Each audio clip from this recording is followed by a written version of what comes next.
I worked at an architecture firm for about 10 years, heading up their kind of R&D and computational design efforts, and I've worked on a pretty wide variety of scales of projects, everything from furniture all the way up to skyscrapers and airports. Also worked at a tech startup for a couple of years, and today I find myself working at Thornton Tomasetti's core studio. I've been there for about a couple of years now. TT, large engineering firm, offices around the world. A lot of folks know us as an engineering firm, but really there's actually 10 different practices under Thornton Tomasetti, from applied science to forensics, sustainability, so on and so forth. And I'm part of Core Studio, which is kind of at the heart of all of those practices. So we get to work with all the different project types, everything from military work to protective design work to facade work, and so on and so forth. It's quite rewarding. This is Core Studio. There's about 20 of us. I think it's actually 22 at this point. And then a few of us moonlight for Construe, which we'll save for another day. But we get to work on a number of different internal kind of R&D efforts, from application development to automation and so on. And they kind of fall within these 4 trajectories: automation, interop, structures AI, and visualization. And some of these are web applications like Construe, for example, or 3D BIM viewers, which are agnostic of any modeling application. So you can kind of federate models from multiple different locations, interactive dashboards that are informative and kind of leverage the BIM data built into your model. And then, of course, there's projects to go with these things, everything from airports to 3D printed structures. But the focus of today is kind of the academia side of my life. So I've been fortunate enough to teach at all 4 of these universities, but I currently teach at City Tech and Rensselaer, specifically their CASE program, which is located here in Brooklyn. And to cover these 2 topics, kind of courses real quickly, City Tech is more focused on giving students the ability to understand BIM and develop a DD level, DD style drawing set. And everything is strictly done in BIM. I don't let them, draft or anything like that in like AutoCAD or anything of such sort. I try to really focus on the idea of BIM. And we start off the project from like the very basics of how you would start like a real world project. We give them some basic zoning information, and they have to develop the massing and kind of put a zoning sheet together. We go over various topics such as ADA requirements, various different clearances in restrooms and corridors and door clearances and so on. We talk about egress requirements, and we give them the part of the code, and we calculate the egress requirements in the class, and I have them all model all of this in 3D. We look at elevations. We do some very basic kind of solar studies to understand the sun path around the project. The project is based in down in Dumbo, Brooklyn, right on the waterfront. And we look at topics of solid and void, shading, so on and so forth. And then we start to get into some more of the details, looking at structure, looking at the enclosure of the building, looking at thermal expansion, contraction, fire stops, so on and so forth. And all of this is student work that you see here. And then we get into a little more creative side of, what a 3D drawing set could be. So we develop, 3D details and 2D details to try to really express what the students are putting together, all the way down to, the connections and so on. We make them research various manufacturers to kind of grasp some of these ideas, because we can't, it's a little unrealistic to do an entire project in one semester and have them kind of, developed everything from soup to nuts. And we go through an opaque facade and a transparent or more of a glass curtain wall system. At RPI, I said I'm a part of the CASE program, the Center for Architecture, Science, and Ecology. And the class I teach there is called Environmental Parametrics. And that class can essentially be broken down into these three topics. It's parametric modeling with data, it's daylighting simulations, and optimization. So we go through, starting the class by looking at algorithms in nature and breaking those down to try to get students to think, procedurally. And then we start to look at relationships between these different procedures, start to look at fields, growth patterns, and so on. And then we start to look at data.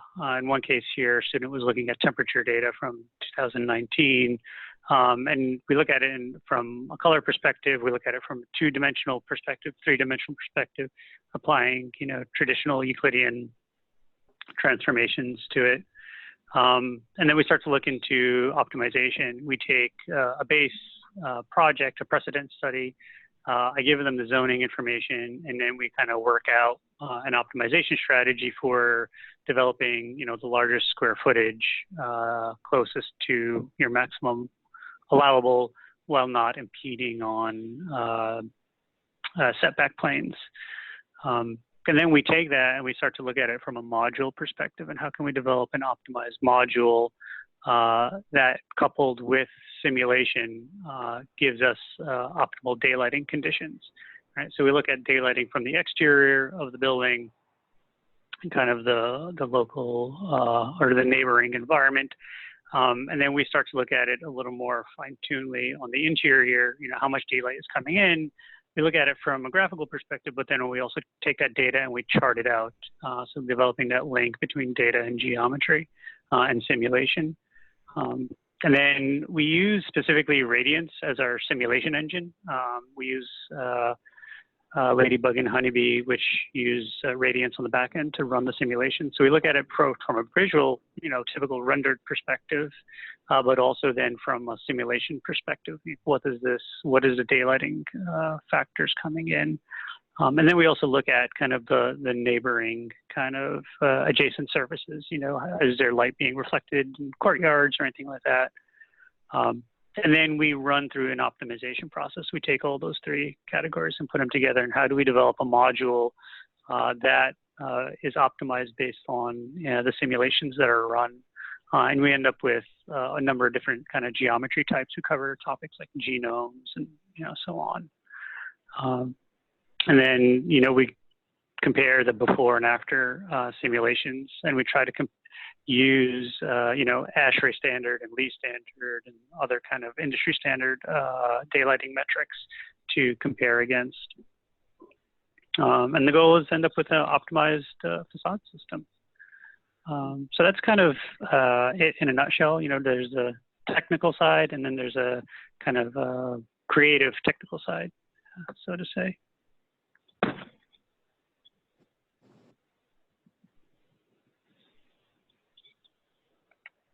All right. Is that my cue? Francisco, Yep. That's your cue. All right, great. Thank you, Andre and Charlie, Ayse, and Lennart. I run the construction administration master's program at Columbia.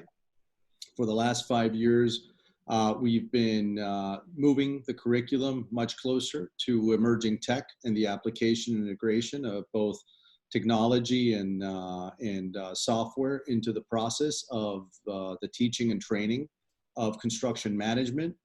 My own background, I've spent close to 20 years in the real estate and construction industry. principally within the owner's side, real estate private equity, both in the United States and in Europe and the Middle East. I saw a really interesting transition of that interface between the design side of the house, pre-construction services, and then production and construction and project delivery. It's been a pretty interesting couple of years. In our program, very similar to the SPS program at NYU, where Ayse is a faculty member. We try to ensure that we have two classes. There's an introductory class that walks through the software ecosystem that's out there, as well as kind of a overview of what's going on and where it's being implemented and where it's not being implemented. And then our advanced class, that one's taught by James Ward from Tishman, and our advanced class is a little more heavy in usage and production of deliverables, both in Revit files, Navisworks, Assemble systems. We also have a scheduling class. It's entirely P6 based separately, but our advanced class is run by Raul Saw, who heads up the VDC team at Gilbane, which some of you might know. He's been very active in the community. Both those individuals are architects by training, and what's really interesting, at least with James at Tishman, much more focused on the design and much more focused on rendering, and as of lately with a guy called Jeffrey Dodd, integrating the construction logistics into the planning process. Whereas Raw's been more focused on constructability, offsite, DFM type of work, and using some of the new, what I kind of call almost adjacent technologies assisting the VDC process, both the LiDAR scanning. Lennart is going to talk a lot about that. It's one of his specialties amongst many. And also some of that remote technology helping field staff connect with office staff and using the BIM model, if you will, as a repository of data. One of the important things that I want to talk about very briefly too, just to take us, abstract this conversation a little bit outside of the weeds and the tactical components around the software itself, is that there's still a very big divide between what we're seeing on the design side of the house, as well as some construction professionals that are embracing and integrating some of this emerging technology, and what's happening in the field and what is allowed to happen contractually. We often forget that many contracts actually only can be or only reference plan drawings and not BIM models as a source of schedule, as a source of potential disputes that might arise from errors or omissions and defects. So, right, there's still this real structural barrier in ensuring that much of what we're doing on design and pre-construction services is then reflected in the construction process itself. And what that causes is a very limited investment. Many clients, especially one-off clients, developers, for example, don't want to pay for VDC services. They also are rushing designs. They're going out to market with 30% DDs, creating a supply chain and procurement process that's not ideal, causing potential issues down the line. Other questions around whether this cost is embedded into Division 0 or Division 1 of the contracts, and how does that get paid for? In larger projects, mega projects that have much more complex supply chains, it's also a question of capabilities. We often forget that 80% of the nation's U.S. Construction companies are small and medium-sized enterprises, many of which don't have the time or the capacity to build out the type of technological fluency that many of the larger GCs require. We know that most of big projects no longer take paper requisitions. So there's an onboarding process too on things like Procore. Procore, again, is one of these softwares that is 10 years old, not really ideal, has its own shortcomings. And add that to another really complex ecosystem of many different software that are not integrated, that don't speak to each other. So we still have this really divided design side of the house, perhaps some integration on the pre-construction services, and then the construction and production side of it. So to me, this is exciting because I do think we're in a crucial hinge point. We talked about this with the panelists a few days ago. For the first time in many, many years, we're not only seeing a big focus on the impact of technology, but the ability for this technology to handle the physical world, the processing capabilities to be able to handle visual data, the robotics, the offsite manufacturing.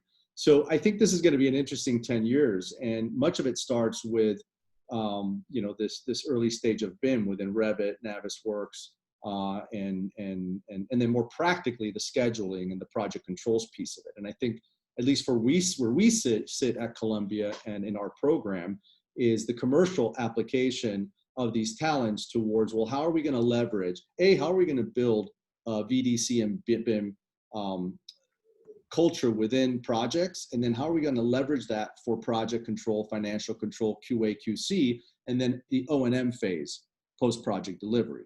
And I think that's been an interesting transition.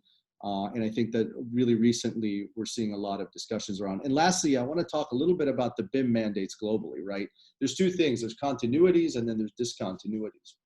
And much of the BIM mandates that have played out globally, to a lesser degree in the United States, even though the DDC has a BIM mandate and some of the New York agencies do. But when you look at what the UK has done, you look at what Germany has done in providing BIM 1.0, BIM 2.0 mandates, meaning that you can't go through planning and permitting unless you have a functional BIM model, right? Which naturally transitions you into building a VDC team, or at least VDC capabilities for coordination, for clash detection, and ideally for knowledge transfer, right? As project and project organizations begin to shift from phase to phase. But it's not just only around, I think, project delivery, it's also around education. For me, the BIM models and that entire suite of information and data that lives within those software become phenomenal education and training tools. Very quick leveling and onboarding of new teams and new organizations, as well as hopefully starting to build towards a benchmarking process. And we touched on this briefly too, where we can start to find commonalities between certain workflows for better benchmarking, for better information, for better cost estimating, maybe even moving away from value engineering toward target value design, as we're able to make changes in our Revit models and see impacts to cost and schedule in real time instead of processing these. So those are my 2 cents. Excited to be here, and thank you for your time. All right, I guess I'm up. I was going to put together a little presentation. Actually, I got completely sidetracked with another project and a broken AC system. So that was my day. But anyway, I'm Lennart Andersson. Some people know me here. I used to be an architect. I guess I still am an architect. I've been teaching at Pratt Institute for 10 years now. I used to be the director for VDCO at Lira Group for 10 years. I built a team there. We probably did over 100 projects over 10 years, and pretty much any technology you can imagine. The only thing I haven't done is manufacturing. In November, I started my own company called FormD because I feel the industry needs to become digitalized. So we're integrating reality capture and looking to digitize the building that we are involved in.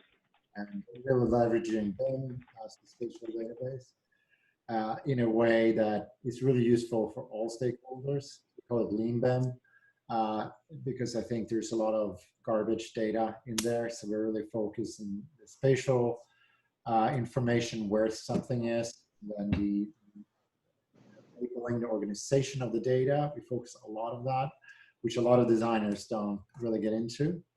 And that bridges to my work at Pratt Institute, where I do teach for architects, for construction managers, and for facilities managers a graduate program where we use the BIM collaborative tool, and a lot of interesting sort of learnings from there that I can apply in my practice and vice versa.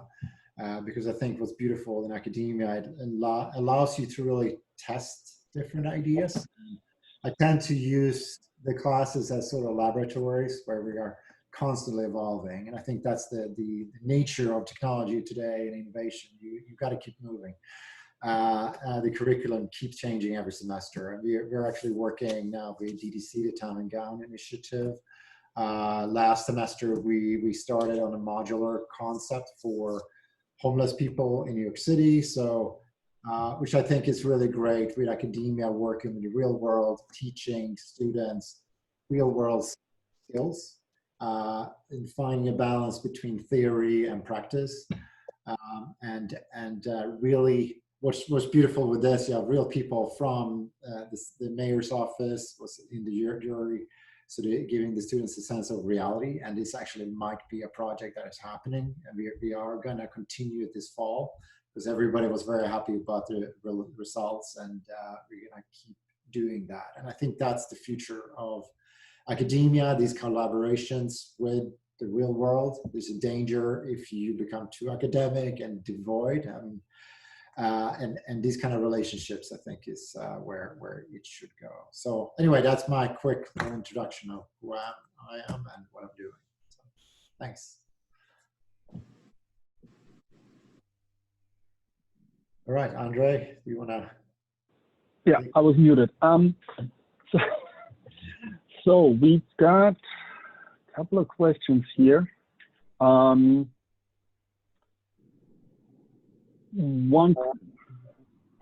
question. Oh, maybe I should just be fair enough and turn on my video too, right? One question we're getting: why am I seeing so many pushing rendering software instead of core guts of Revit? Is it driven by pretty pictures, or are schools pushing Enscape, V-Ray, and other rendering engines? It bothers me when I see students with pretty pictures and zero substance, showing knowledge of structural, mechanical, or even architectural. I think that goes to Charlie's point of, first principles. I've surely seen that. You get pretty pictures and great renderings and great visionary things, but nobody knows how to draw base detail for a wall. How do you balance that? Why is it that we see so many students come out of the school with rendering skills, but not architectural substance? I think I think Go ahead, Lennart. students are sort of lagging behind there. You have professors who've been teaching how to draw drawings and how to make renderings, and that's been a lot of the focus. I see a huge shift at Pratt. You're talking about the function, the performance of buildings versus the look of buildings and the shape. So I also think that it's the university as well. Like some universities focus on theory, some focus on technology, some focus on technical. And I think you kind of have to, if you're looking for candidates, you have to kind of pick from the right basket. If you look at architecture, it's such a broad, and it just becomes even more broader profession that it's hard to teach a student, I think, it's hard to teach a student everything.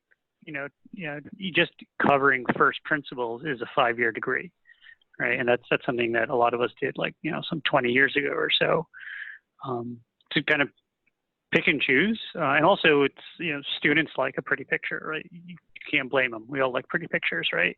Let's be honest. So that sometimes does kind of sway them. But as an industry, kind of from the academic side, we should kind of focus on the non-pretty picture as well, because a beautiful technical drawing could also be equally beautiful, right? And if I can add just a little bit to that, I think it also goes back. Remember, our trades, whether it's engineering, architecture, construction management, are still very much rooted in the practice, as Lennart mentioned. And that requires practical experience, technical experience, and both theoretical and means and methods understanding. But when you go out into the field and you go out into the commercial environment, going back to this point of who's going to pay for that? Well, owners and developers are very happy to pay for renderings because those renderings translate into something that a customer can understand, a buyer of an apartment, a buyer of a building. Unfortunately, you highlighted this, we're not focused enough on performance because ultimately you're not seeing the market care that much about performance. So a lot of this is tied back to what happens coming out of school or what happens coming out of graduate school, is that you're not really getting budget for robust BIM models that include structural components and elements And really, it just stops at the mechanical. We don't even get to the low voltage elements of it. So I think much of this is driven by the fact that developers and owners or sponsors of projects are very happy to pay for renderings because they end up becoming the marketing material. And I think that's a part of the equation that influences why we're seeing a lot of rendering software and a lot of rendering skills and not a lot of time and energy spent in the actual structural and architectural elements. Okay. Ayse, want to add anything? Actually, yes, Andre. I think visualization is a big part of what we do. So, for example, in my master's class, we try to teach them always, you know, project-based information, because what I notice is that the variety of students are coming from different backgrounds. Like some of them were specifically working for a developer, some of them were working for a curtain wall company, for example, and he was very much involved with the curtain wall takeoffs and quantities and tracking. Some of them were construction management class. So what we understand is that there is a wide variety of things that we need to teach them when we were teaching BIM, because these professionals are going, these young professionals are going to go out and then represent what they do in a way that first they have to understand the whole idea behind of it, and at the same time they have to show what they do. So for example, even in my group, in my department, we have a very high rendering and visualization techniques, and we use those rendering softwares, even we are, you know, CMs.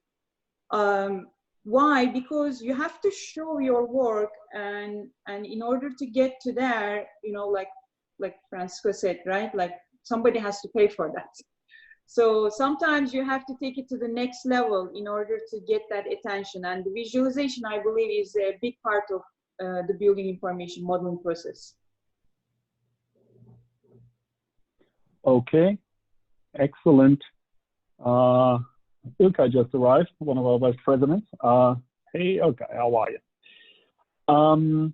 Next question is about blockchain and how will blockchain be deployed under BIM contracts? In this economy, you know, organizations start veering away from the US dollar as the single ruling financial entity. Are you seeing any of that happening on the contractual side? I haven't seen any. Okay. I haven't seen any. I don't think we're going to see any for a while. Yeah.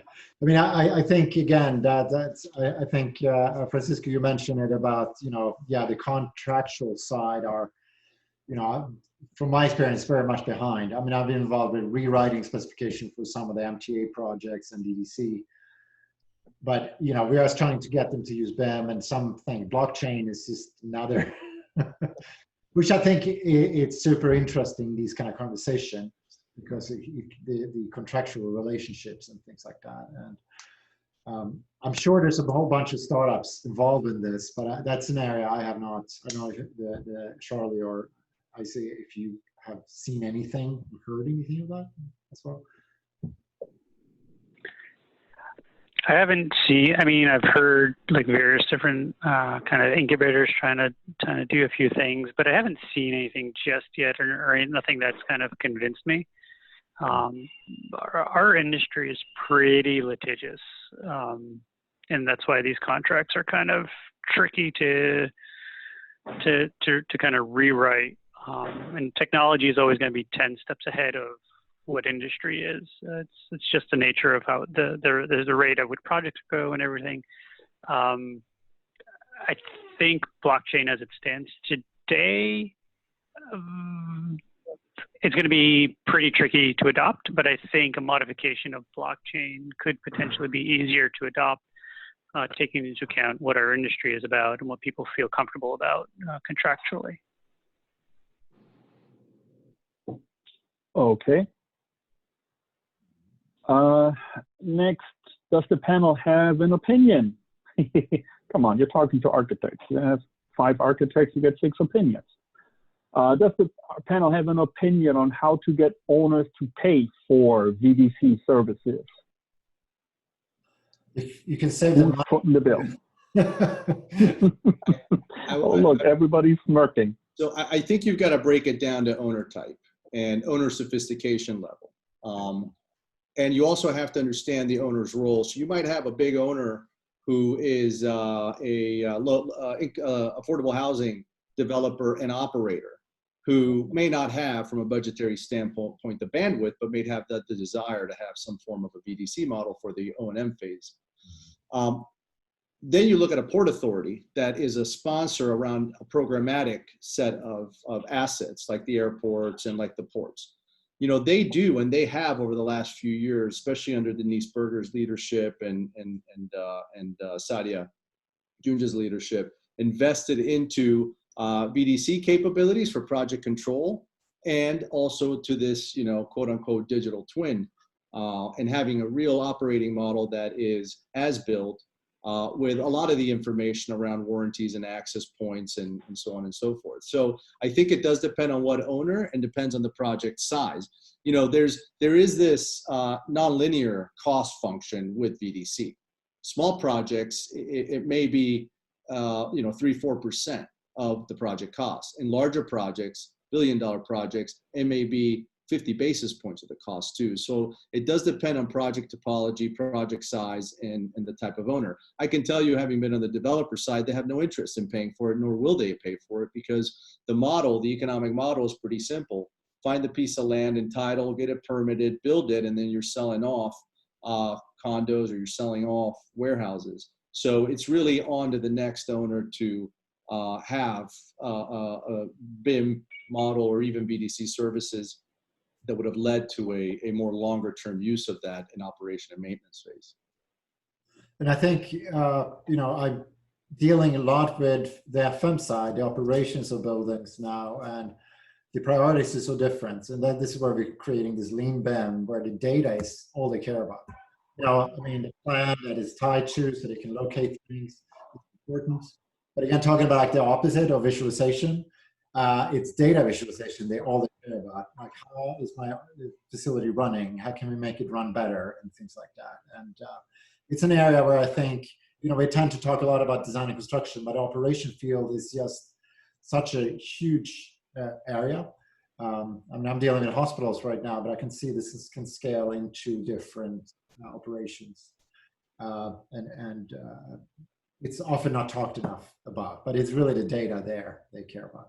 Yeah, and that's another issue too. More sophisticated clients that want to use the models and the VDC teams for project controls are now trying to understand, how do I restructure 5 data sets across my visualization software and my scheduling software and my production data sets, so that I can then leverage that into some comprehensive project control and project management oversight. So, right, do I do a search and query? How do I even export these different data sets and make sense of them and integrate them into a higher use function? Kind of back to Ayse, you sort of mentioned the project information process and understanding, really, this is one piece of it. How does it fit into the rest?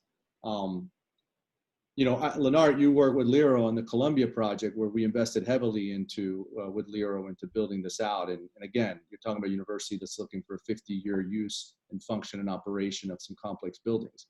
And they're happy to invest in that, and they're happy to pay for it. Yeah. Well, I also agree to Francisco. There are a variety of owners coming from a variety of different knowledge. So, and oftentimes in the New York market, I find myself to see how much, you know, what level of knowledge the owner has, and then start teaching them towards the right decisions that you can take for the project, because owner can know something that might not be useful for that project, or owner might not know something that might be very important and crucial for the project. Because again, we work with variety of clients. For example, Port Authority is a very unique client, right? And also when you deal with the big agencies like that, they might have outdated BIM information, like BIM requirements, that you have to also deal with it. Sometimes what they are asking might not be valid or applicable, might be coming from 2013. And what happens is that, forget the 2013, like we change our processes every year because technology changes. like don't do coordination every year at the same time, the same way. So, I mean, what we did in 2013 is already outdated. So there are so many things changing, and then the owners has to be more and more knowledgeable about it. And we sometimes we just guide them through what they need to do for that project, even for the beyond construction, like post-construction phases, because sometimes what owner wants might not be the good thing for the building operations. Maybe they need just simple, you know, asset management or simple visualization and just having some simple operations and maintenance. But sometimes they might ask so many things that might not be applicable for the project. Like maybe the budget is not enough, right? Like everybody is talking about digital twin, right? Like everybody loves digital twin right now. So especially from owners, we get a lot of questions about it. So, but are we there yet? No, not every project can go through the digital twin. So again, the budget is a huge impact for this. And also, you know, if you look at the project delivery methods right now, we are still struggling to communicate with the design team, right? Like, because it's not because the design teams or contractors are not capable to do that, but because of the project delivery methods, and the contracts are not ready for this engagement. And we just try to do our best. Everybody is trying to do their best to bring everybody on the same table, right? So.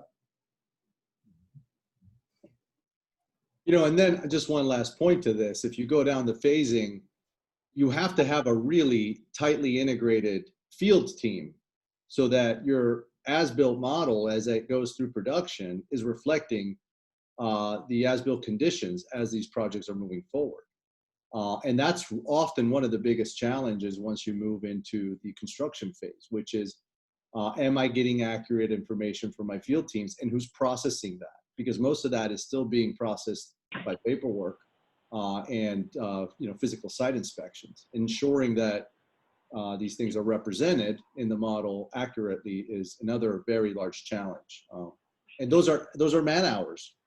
Those are man hours that have to get billed somewhere. Yep. All right, we have two questions that are not of the academic nature, so I'll throw you one on the academic nature before we get back to attendee questions. So we've touched on this lightly before, the difference between educating thought leaders of the future. You know, the organization, your school is teaching theory and you know, thought leadership versus training skills that are hireable on day one, the technicalities and the mechanics of architecture, right? What's sometimes being described as the wicked problem versus the tame problem. So where on that balancing act between pure theoretical visionary art as architecture as art and, you know, the down to earth flashing detail, that still, I mean, seriously, which student can do actually a flashing detail or a roof drain? How many roofs are leaking? There's plenty of bad detailing out there that should have been resolved hundreds of years ago. Where does your school fall in that balance? Where do you fall in your class in that balance? And would you see that balance, would you like to see that balance go elsewhere? More practical, more theoretical? What do you guys think? Oh, I can start. I mean, Pratt comes a lot from a visual design school, right? So, but they have a new dean, and she is really pushing for using technology as a collaboration tool, building performance. There's a shift happening at Pratt a lot, and I think another thing is the value of design, like so social value of design is shifting there, where what are we designing for whom, especially now with you know, Pratt Institute is located in Brooklyn.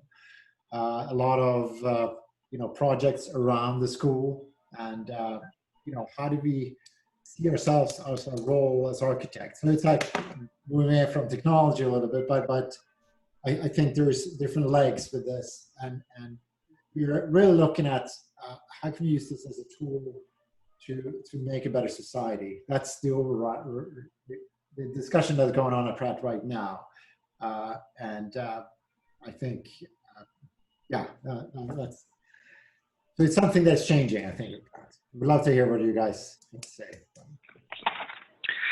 I think there's two ends of the spectrum, right? There's the highly theoretical, and then there's the highly practical, right? The theoretical, we kind of know it. We're familiar with what that is.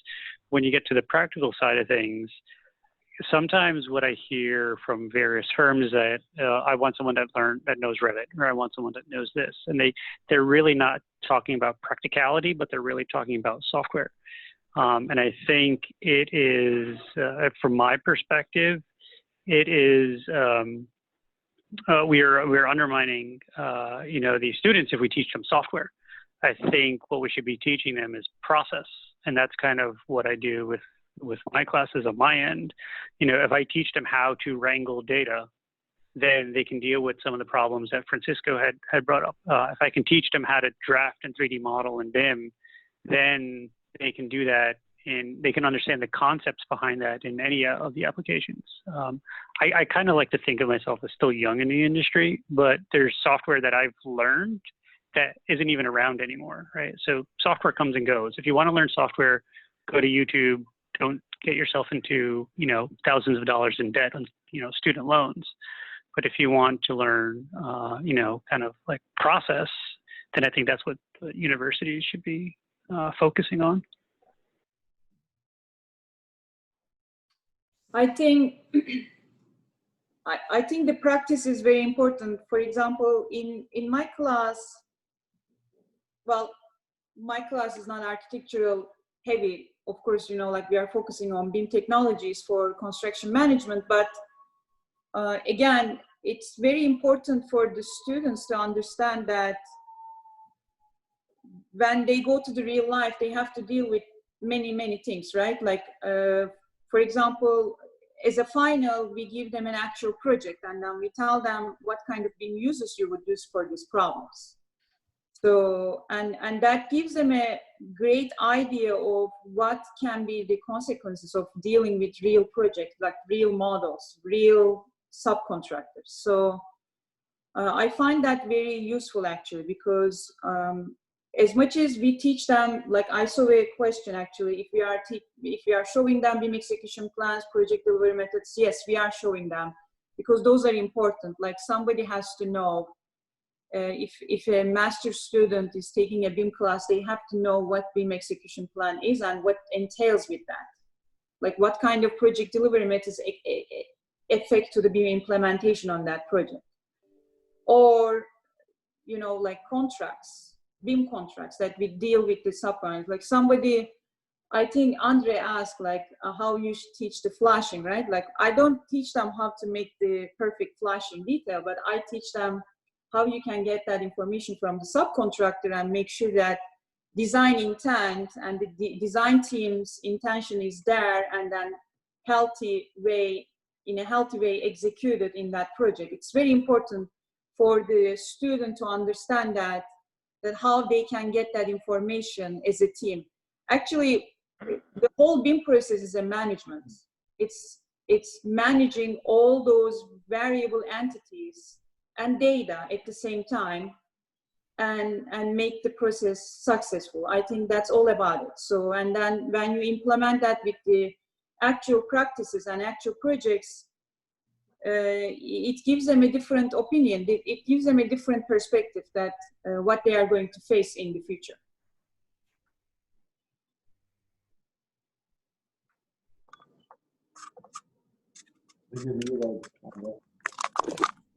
We have a follow-up to that from Zoltan.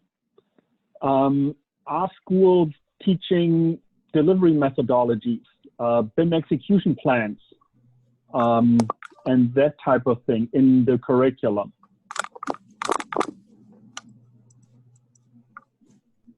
So yeah, if you don't mind, Francisco. Yes, for sure. So, and let's just distinguish two things. There's project delivery methodologies, and then there's project procurement methods and structures, right? One is a GMP, a P3, you know, and then integrated project delivery can be both a method and a procurement structure.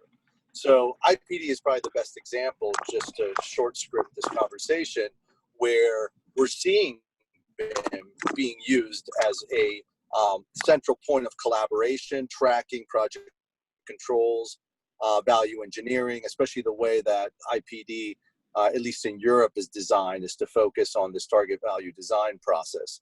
And these types of technologies, and it's not just, you know, Revit, but others, even cost estimating software here, like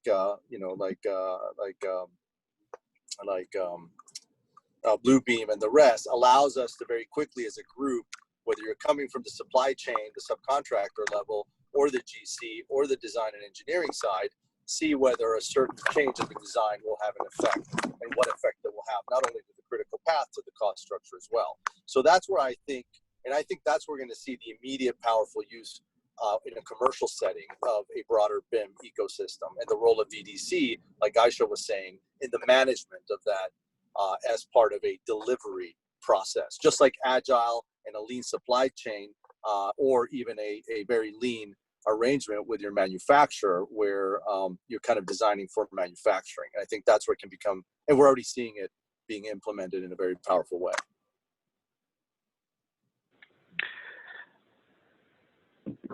I think to add on to that, it's also kind of understanding what the other party needs, right? Like if you were to talk about, you know, contractual obligations or whatever, if you want to talk about VDC, if you mention that to an architect, they're going to have a specific picture in mind of the level of detail required, the quality of the model required, you know, so on and so forth.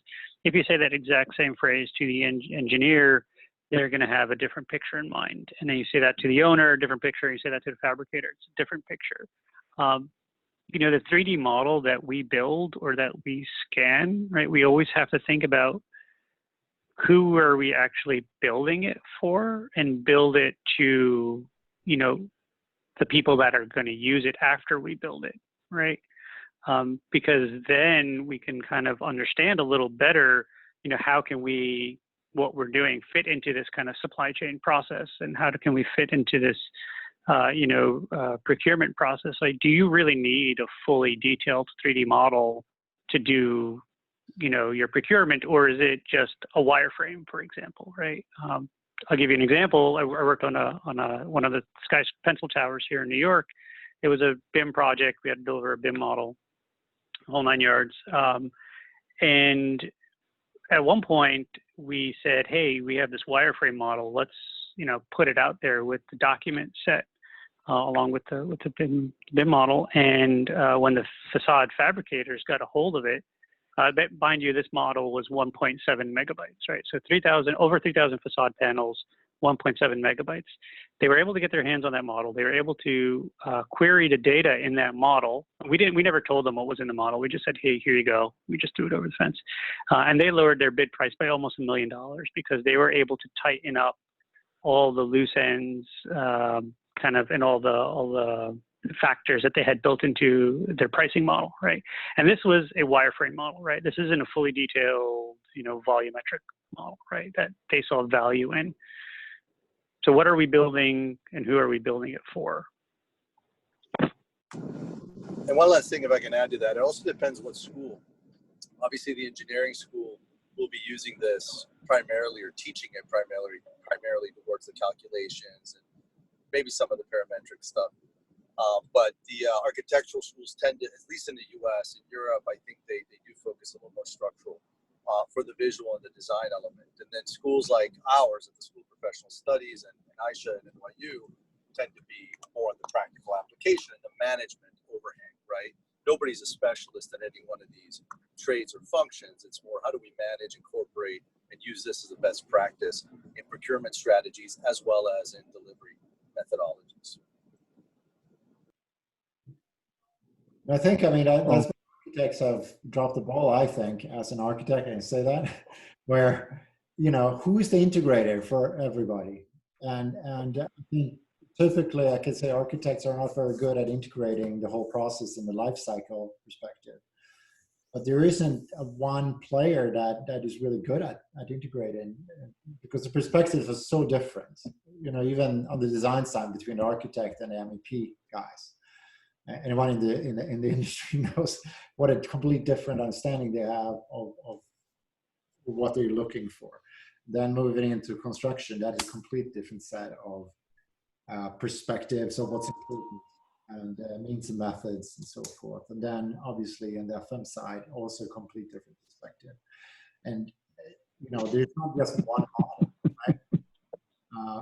And on some of the complex projects in New York City, where we ended up with so many different type of models, depending on what the use would be. Not saying that it's impossible to have one model, but I think practically, because how people, what they want out of it and how to organize it, and the data integrity that's needed, especially on the construction side. I feel the models have been much dirtier in a way that we had to slice it up, and when we used it for construction tracking, for example, a design model doesn't cut it, because you kind of beat up the model, sort of how you are, you know, what happened today at the job site, and then the data gets connected. So it's so much of who's looking, what are you looking for? And I think that's what I'm really, really passionate about at Pratt, where we have CM students, architects, and FM in the same classroom, and really see what you can do when you actually put them together. It's very much like IPD, integrated project delivery, where you team them up. And I think there are many levels. It's a very, very good class, because I think it helps them to understand what other people are doing. When I went to school as an architect, I mean, I have an engineering degree, so I understood what an engineer does. But I think very few people really learn what other trades are doing. And when you get out in the real world, it's so much about on other people. And why don't you learn that in school better? You know, how to really communicate and understand people's roles and responsibilities and so forth. But that's the hard thing. You only have so much in a year program, 5-year program that you can stuff in, you know. But we are trying to use technology as a way of helping tie people together, understanding the different perspectives. You know, so. Excellent. I've got another one here, more on the academic side, from Matt. Let me try to phrase this the other way around. He is mentioning, you know, the YouTube University, and how people are using, you know, YouTube University to become what they think is an architect. You know, and then end up, you know, doing what developers tell them to do, convert the the dining room, what used to be the family dining room, into the third bedroom, without actually considering the psychological and social ramifications of eliminating the family dining room and what that means, which goes back into pure technicality versus theory and aspiration of what architecture can be. Are schools pushing back on developers on that?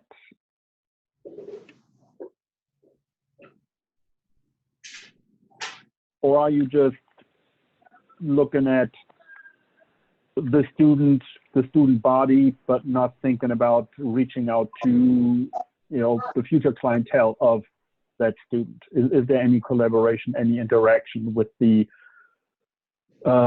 world of the developers? Oh. Did I get your question right, Matt?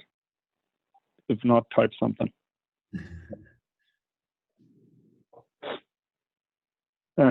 She says kind of.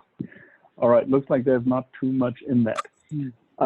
We touched briefly on delivery, and somebody was asking about integrated project delivery, IPD. What role does it play? What's your experience? Integrated project delivery and BIM, what is the interplay between those two acronyms, IPD and BIM? I think, what I do like, that's the reason I spent so much time learning Revit way back and things like that, because it helps us communicate better. If it's done right, you can get people to understand really your intent so much faster. And integrated project delivery there is get people to work together on the same team, which should be any single project there is, but they don't function that way. But if you can minimize risk and so forth. IPD is more of a cultural approach. People tend to look at a spec, but it's an attitude almost. You gotta get everybody working together. I don't know what you guys think, the rest of the panel, about that. No, I kind of agree. It is a cultural thing. I'm going to follow the comment I made earlier. Like, our industry is like highly litigious, right? And when I teach, it's not only is it litigious, but there's also animosities between different parties on a project. I remember one semester, one of my city tech class, I tried to bring structural engineering students into my class and have them kind of consult with my students on the project at hand. And before the engineers came into the classroom, the architects were like, "Oh, are these guys that we're going to have to like argue with?" And I said, "Why do you think that?" And it's just, these are college students already thinking that the structural engineer is against them, right? And I think if we start to think about the best interest of the project, right, holistically, then we can really kind of collaborate, and we can kind of break down some of these kind of impenetrable formalities about our current contract setup and various contractual setups and so on, right?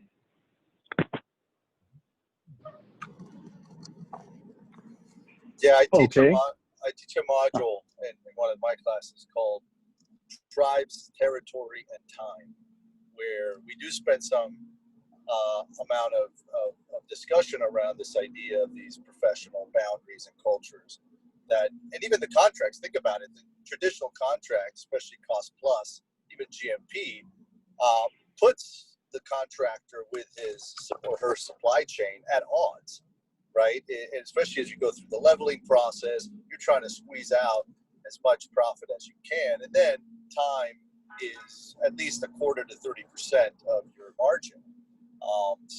And in the most compressed times, it's these cultures, these professional cultures, union, non-union, open shop, that really exhibit some of the worst behavior, making collaboration very difficult.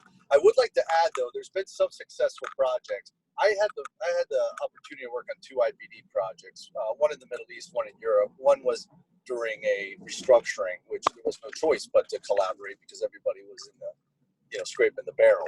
So it was a necessity issue that forced us all to collaborate quite well. And it was very early on, so we weren't using BIM much. But a second project I was involved with did use BIM.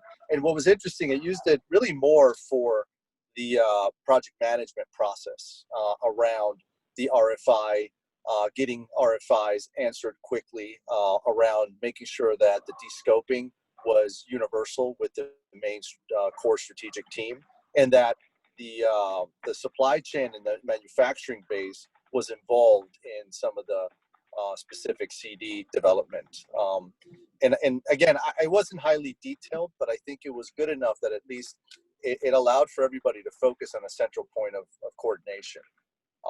And I thought that held a lot of promise. And since then, I think all of us have been reading some positive things. But I do agree that first and foremost, it is an approach and a principle. But we are seeing more and more of that get into the contractual language and structure, even with some profit share and the value. One good example is Project X in the UK, that even had a whole other structural piece for innovation and profit share through innovation and new ideas in the design that would save time, save money.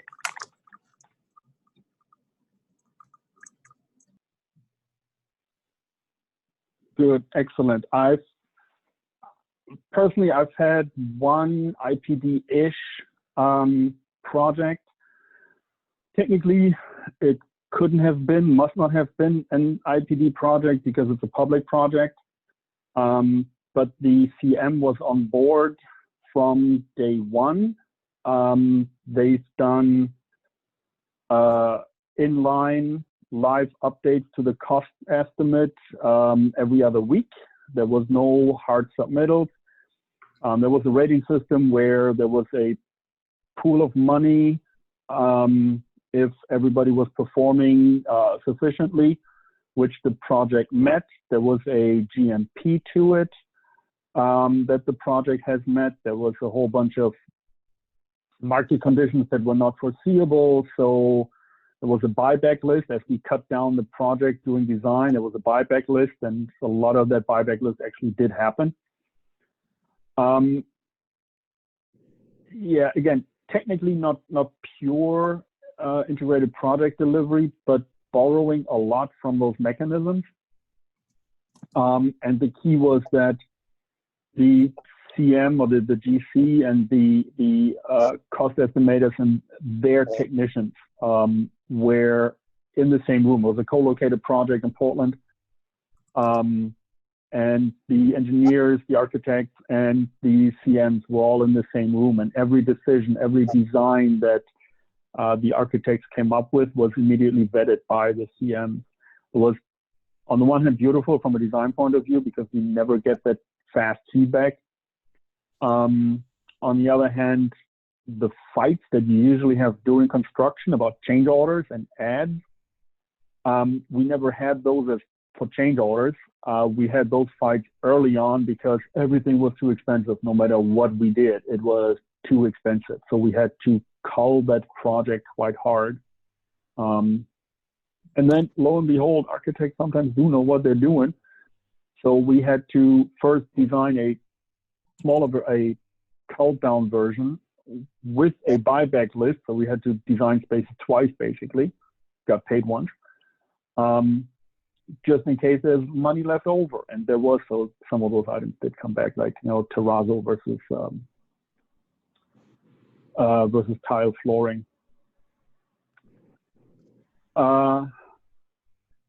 So what do we got? Got one more question? What do you think? You guys are still up and running? Sure. Yep. Okay.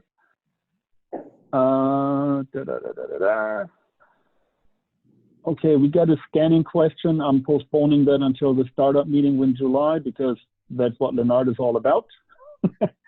So Neil will pass to Lennart next time around.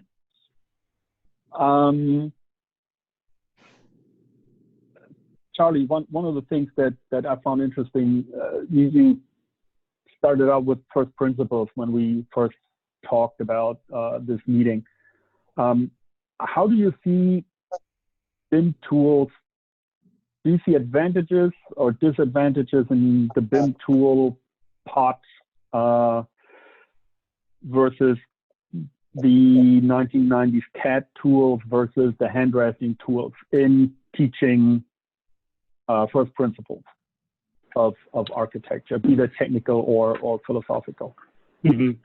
That's interesting because there's like they're inverse. From a BIM perspective, I think first principles are out the door.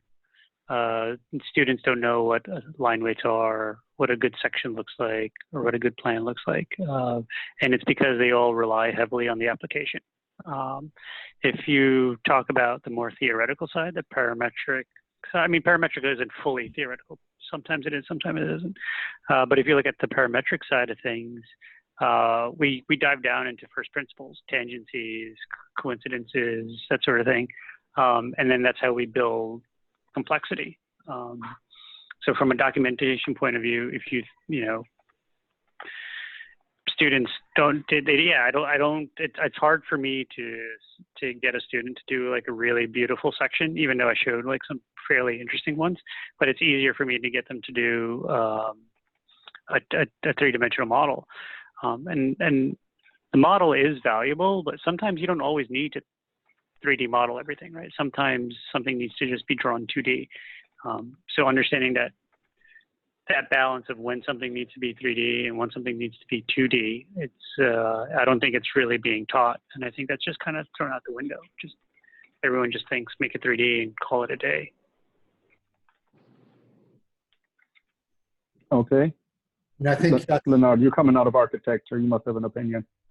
yeah, of course. I mean, the thing to teach students is how to teach them how to think, how to solve problems.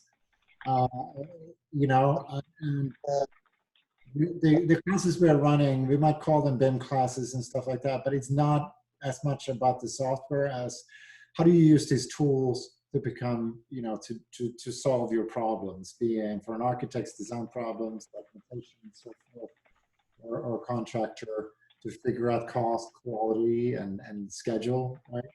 And optimize those. Mm-hmm. Help you with that. It's really talking about first principle. It's like what are you doing? You know, I typically start my semester with asking the students why do we build buildings? And talking really first principles, you know, as protect from rain and things like that. But I think it's important to step back and look like, why are we doing it this way? What is it that we're trying to achieve? What are the goals? And what's my role in it? And then see, okay, what tools do I need? And I think Charlie's completely right. There's a danger if you get married to software because the software starts putting limits to you. And I see a lot of buildings walking around in the city. You can almost tell what software they use to create the building because you can see those tools are optimized for that function and so forth. And I think that's a danger. And yeah, so that's the thing. We talk a lot about Revit, obviously, because it's a Revit user group. But these ecosystems of software now, and the key tool for students to learn is how do I become a problem solver and how do I learn new things? Because I think that's another thing we talk a lot about at Pratt.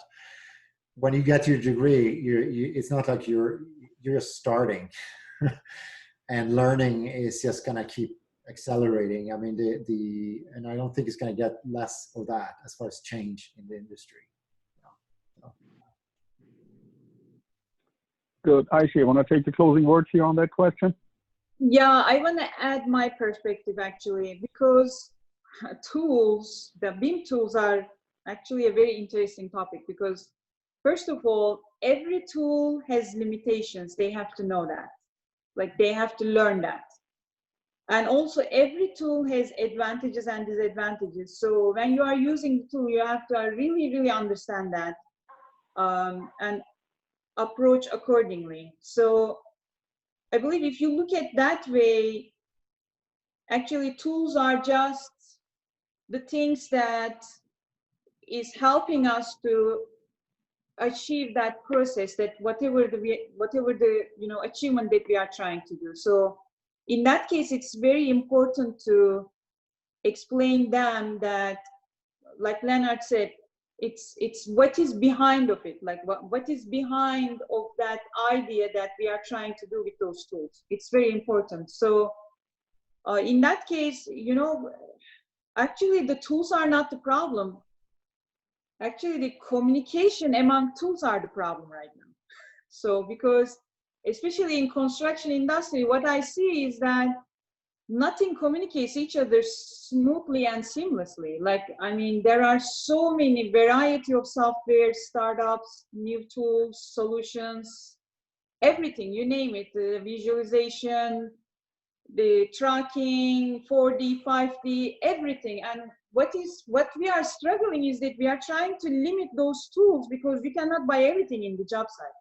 Like even you have money, even you have $1 billion project, and the project team tells you that, okay, so do your innovative things, we are going to get you everything. We cannot do that because it takes time to learn the tool, use the tool, understand the limitations, and achieve what you are trying to achieve in a linear way that you can actually be beneficial, not just doing it just for the sake of doing it, right?